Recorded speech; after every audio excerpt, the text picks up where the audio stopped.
In the year 1078, a monk named Anselm of Canterbury astonished the world by arguing that if it is even possible that God exists, then it follows logically that God does exist. Anselm's argument came to be called the ontological argument, and it has sharply divided philosophers ever since. The 19th century German philosopher Arthur Schopenhauer called it a charming joke, but many prominent 20th century philosophers such as Charles Hartshorne, Norman Malcolm, and Alvin Plantinga think that it's sound. Here it is. God can be defined as a maximally great being. If something were greater than God, then that being would be God. And in order to be maximally great, a maximally great being would have to be all-powerful, all-knowing, and morally perfect in every possible world. Possible worlds are simply ways the world could have been. To say that something exists in a possible world is just to say that if the world were that way, then the thing would have existed.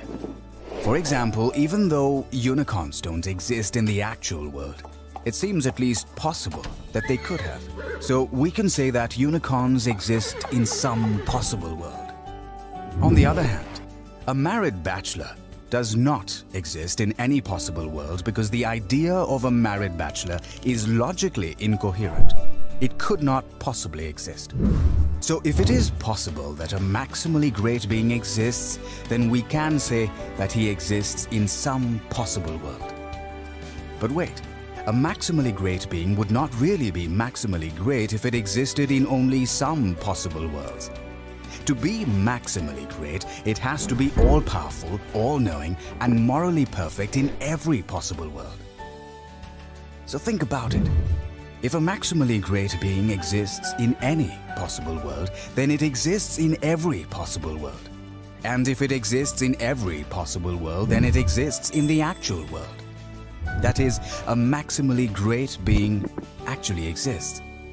Thus, the atheist has to maintain not simply that God does not exist, but that it is impossible that God exists. Here's a summary of the ontological argument. Steps 2 through 6 are straightforward and largely uncontroversial. But what about point number 1? Clearly, if it can be shown that the idea of a God is logically incoherent, then the argument fails. But is the idea of a maximally great being absurd, like a married bachelor or a square circle or the smell of blue? This doesn't seem to be the case. The notion of an all-powerful, all-knowing, morally perfect being that exists in every possible world seems to be a perfectly coherent idea. But couldn't we parody this argument and make it work for anything? Why not say, it's logically possible that a maximally great pizza exists. Therefore, a maximally great pizza does exist? However, the idea of a maximally great pizza is not like the idea of a maximally great being. In the first place, there aren't intrinsic maximal values that make pizzas great. There could always be one more pepperoni to increase its greatness. It's not even obvious what properties make a pizza great. Thin crust or thick crust, extra cheese, anchovies? It's relative to the taste of the consumer. In the second place, a maximally great pizza would have to exist in every logical possible world. But that would mean that it couldn't be eaten. So it wouldn't really be a pizza, because a pizza is something you can eat. The idea of a maximally great pizza turns out not to be a coherent idea. The idea of God, on the other hand, is an intuitively coherent idea. Therefore, his existence is a possibility.